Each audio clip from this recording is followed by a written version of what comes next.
Estamos aqui então no Sistema Positivo de Ensino. Eu vou falar das questões da primeira série, né, de ensino médio de Biologia. Então tem aqui, né, pelo que vocês estudaram até agora, né, que não é muita coisa, enfim, mas tem vários temas que são importantes aqui para o Enem. Então eu vou começar aqui nessa nossa primeira questão, falando da ação da insulina na célula, que ela vai ter que se ligar ao receptor da membrana plasmática. Aqui são receptores, porque na verdade a insulina é um hormônio fundamental, né? E que ela vai pegar a glicose e vai colocar dentro da célula. Só que precisa desse receptor da membrana plasmática. Ele está praticamente em todos os tecidos de mamíferos, mas o número desses receptores varia de célula para célula.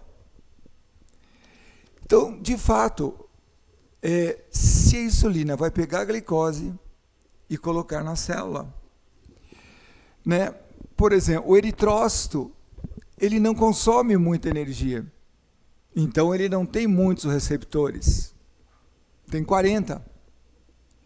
Mas veja, tem 20.000 nas células adiposas e hepáticas. Por quê? A glicose, né, que você digeriu de um amido e tal, essa glicose, né, você usa no músculo para obter energia, no neurônio, muita energia.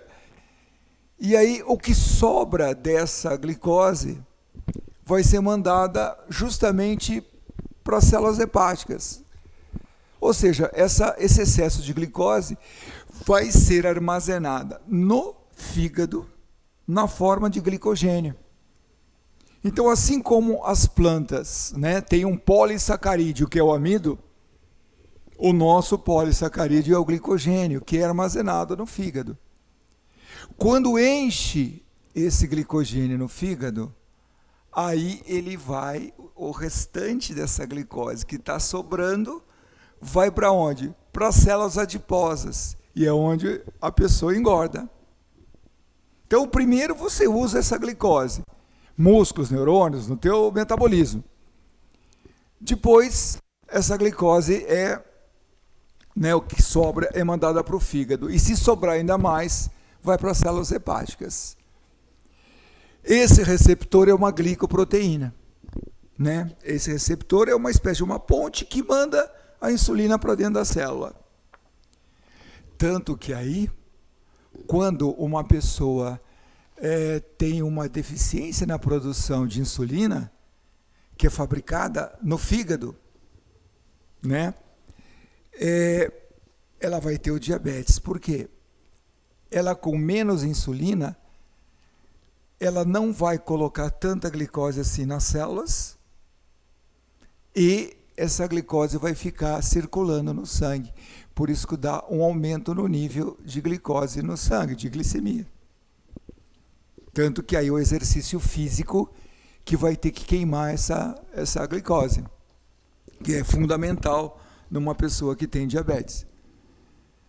Então, a variação no número de receptores para a insulina presentes nas membranas de diferentes células sugere que a membrana plasmática das células apresenta composição variável e a taxa de absorção de glicose difere de um tipo celular para outro. Sim. Se a célula utiliza muita energia, se ela requer muita energia, ela vai ter bastante receptores para obter bastante insulina, né? Se ela utiliza menos energia, ela vai ter menos receptores. Então, é exatamente a letra A. Na letra B, a membrana plasmática tem constituição idêntica para diferentes tipos celulares, né? Tem constituição idêntica para diferentes tipos celulares e a absorção de glicose é igual para todos? Não. Você vê que não é. a insulina atravessa livremente a membrana plasmática por difusão simples? Não, é chamada de difusão facilitada, porque são esses receptores que facilitam essa penetração da insulina. Letra D. A resposta à insulina é a mesma em todos os tipos celulares, pois as membranas são formadas por bicamada fosfolipídica. Sim, elas têm uma bicamada fosfolipídica, mas a resposta depende do número de receptores. Letra E. Os receptores para a insulina são os fosfolipídios. Tá? Então vocês percebam uma coisa, vocês aí que estão no primeiro ano. As questões, normalmente, do Enem, sempre tem um texto. E nesse texto você encontra, muitas vezes, a resposta. Ou, às vezes, você elimina alguma alternativa. Isso já não acontece em outras provas de vestibular, que aí já é diferente. Mas, normalmente, em Enem, você encontra a resposta, ou alguma parte da resposta aqui. Né? Então, como foi dito, aqueles receptores, né, esse receptor é uma glicoproteína, obviamente não é um fosfolipídio. Então, seria a resposta a correta. Bom, e a gente falando em transporte, né, no caso da insulina, que é uma difusão facilitada, que é um transporte passivo, que não gasta energia. Também nós temos como transporte, por exemplo, que não gasta energia, nós temos como transporte a difusão simples. Então, por exemplo, você tem vários nutrientes na parte externa de um organismo, ou você tem oxigênio na parte externa. E aí ele não tem sistema respiratório. O oxigênio vai do mais concentrado para o menos concentrado. Então ele ganha esse oxigênio por difusão simples. É isso, difusão simples, não gasta energia. Temos o caso da osmose. A osmose você deve ter aprendido já. O que é a osmose? Sempre que você tem uma membrana plasmática, o meio mais concentrado, que é o hipertônico, separado do menos concentrado, que é o hipotônico. Ou seja, você tem duas concentrações diferentes separadas por uma membrana plasmática. A primeira tendência é o soluto passar do mais concentrado para o menos, mas o soluto não passa pela membrana plasmática.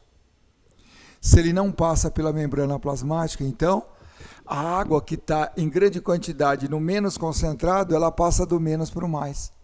Essa passagem de água, de solvente, do menos para o mais é a osmose e também não gasta energia.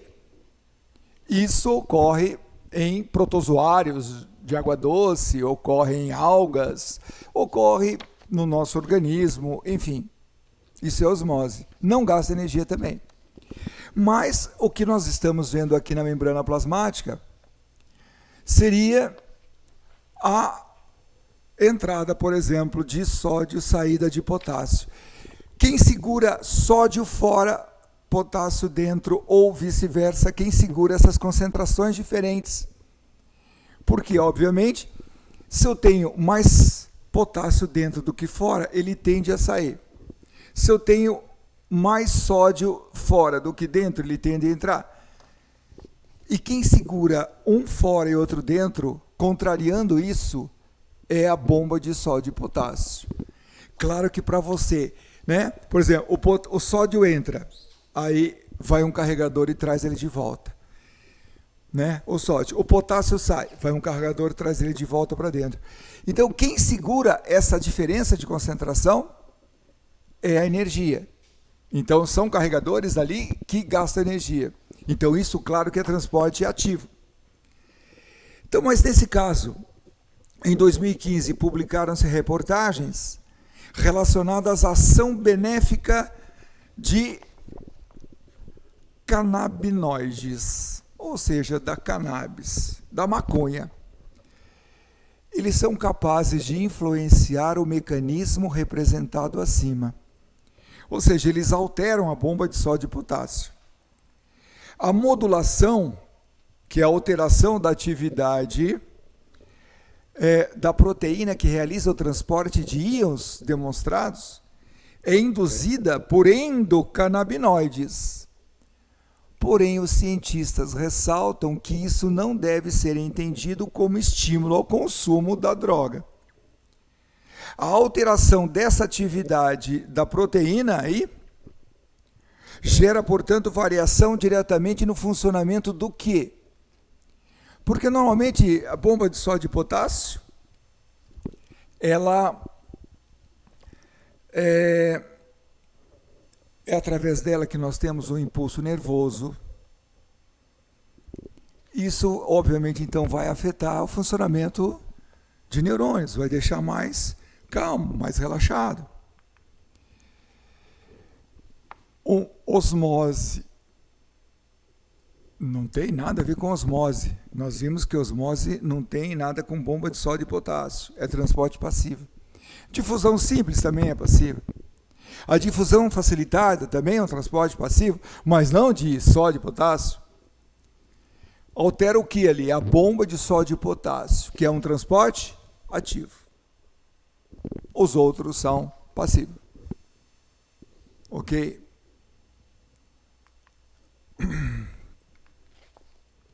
Outra questão nossa aqui. Bom, essas pessoas com máscara aqui, por enquanto, nessa questão, ainda não tem nada a ver com coronavírus, né? Obviamente, você sabe que a China fabrica tudo, até vírus, né? Enfim, que vem para o resto do mundo.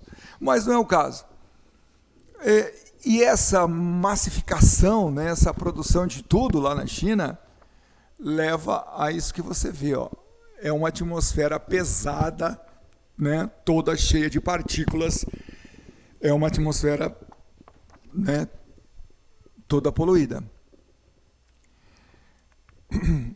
Então essa imagem mostra a capital chinesa tomada pela poluição, que ultrapassou 100 vezes o nível considerado razoável pela Organização Mundial de Saúde. Nessa situação, busca-se proteção para que as células de revestimento de um órgão não sejam afetadas diretamente, com o prejuízo a um tipo de organela. Então, significa que essa poluição, que é 100 vezes o máximo estabelecido pela Organização Mundial de Saúde, busca-se proteção para que as células de revestimento de um órgão, então, por exemplo, as células que revestem a traqueia, revestem os brônquios, enfim, não sejam afetadas diretamente com o prejuízo de uma organela. O indivíduo da imagem pode ter essas organelas prejudicadas. Elas são compostas do quê? A proteção, nós temos a proteção externa, tá? Que é feita justamente por queratina. São aqueles filamentos intermediários que produzem queratina. A queratina é uma proteína dura, que geralmente os vertebrados apresentam, tirando ali o peixe, né, na água não precisa tanto, o anfíbio, a pele quase não tem queratina, mas o réptil, aquela pele grossa, tem bastante, a ave tem bastante, o mamífero nós temos bastante, pelos, unhas, tal, é tudo queratina. Mas não é o caso, são órgãos internos. Então, na verdade, o que dá o esqueleto e a proteção são os microtúbulos, que são formados por uma proteína chamada tubulina. Esses microtúbulos, eles que fazem aqueles fusos, aqueles fios, né, na divisão celular. Esses microtúbulos formam cílios, flagelos, que dão essa proteção toda.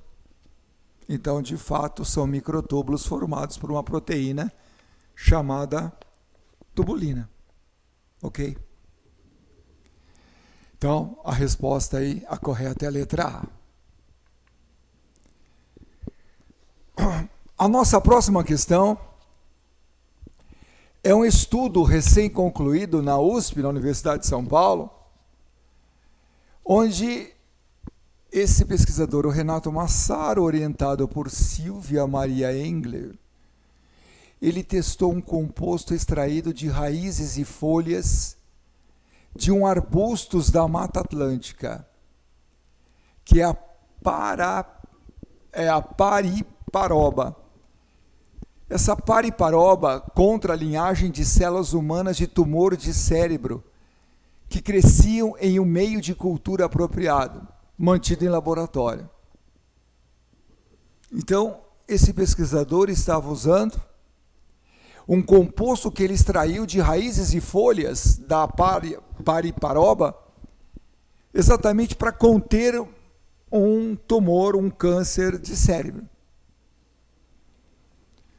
Os resultados que ele colheu indicaram que esse composto, que é o 4-nerolidicatecol, ou 4-NC, pode estimular a autofagia nesse tipo de tumor. Ele estimula a autofagia, quer dizer, o tumor ele consome a si próprio, que é chamado de glioma, e aciona os caminhos bioquímicos que levam não só à reciclagem, mas também à morte celular. Então, quer dizer, de fato, havia uma tendência nisso. Né? Quer dizer, então, na pesquisa dele, deu resultado. Né? Extraindo um composto com raízes e folhas da pariparoba, justamente o tumor fazia autofagia, ele se consumia, ele consumia a si próprio. Diversos grupos de pesquisa no mundo inteiro investem tempo e recursos para entender como os tumores se comportam. Até hoje você vê que é um problema, né? Cura de câncer. Assim é possível buscar soluções para o tratamento eficaz contra eles. Um exemplo disso é relatado no trecho lido. Nesse caso, esse 4-NC está relacionado à formação e atuação. Veja, se nesse caso fala-se em autofagia, é aquela mesma autofagia que você vê na cauda do girino, em que quando ele vai já virar um sapinho ali, né, uma rãzinha, ele consome, né, os lisossomos consomem aquele material e jogam esse material para fazer outras coisas no corpo do anfíbio. Aqui seria a mesma coisa, só que aqui os lisossomos destroem o tumor. Inclusive também essa pariparoba foi testada em câncer de pele, certo? E teve um belo resultado. Só que depois também pararam de usar, de pesquisar muita coisa sobre ela. Mas deu resultado. Aqui fala em tumores cerebrais, mas também tumor de pele, melanoma, que é um dos piores cânceres que tem. Enfim, então se é autofagia, se é a célula, né, você destruir com enzimas, tal, matar aquele tumor, né? Centríolo obviamente não faz isso. Quem faz isso são os lisossomos. Eles têm enzimas digestivas que digerem proteínas, carboidratos, lipídios, enfim. Então é eles que fazem essa autofagia. Tá? Então aqui seria a resposta B de bola. Então notem que sempre no texto ele procura fazer isso. Sempre no texto ele vai mostrar um pouco da resposta, né? Então aqui, ó, ele fala, por exemplo, em autofagia. Então você, quando tem essas informações, você na questão vai grifando já, porque isso depois vai te ajudar. Tá? Como eu disse, então, ou ele vai te dar a resposta, ou vai eliminar alguma alternativa que não serve, enfim. Tá? Presta bem atenção sempre no enunciado ou na imagem que te mostra ou no gráfico que te mostram, tá? Faça isso. Muito bem.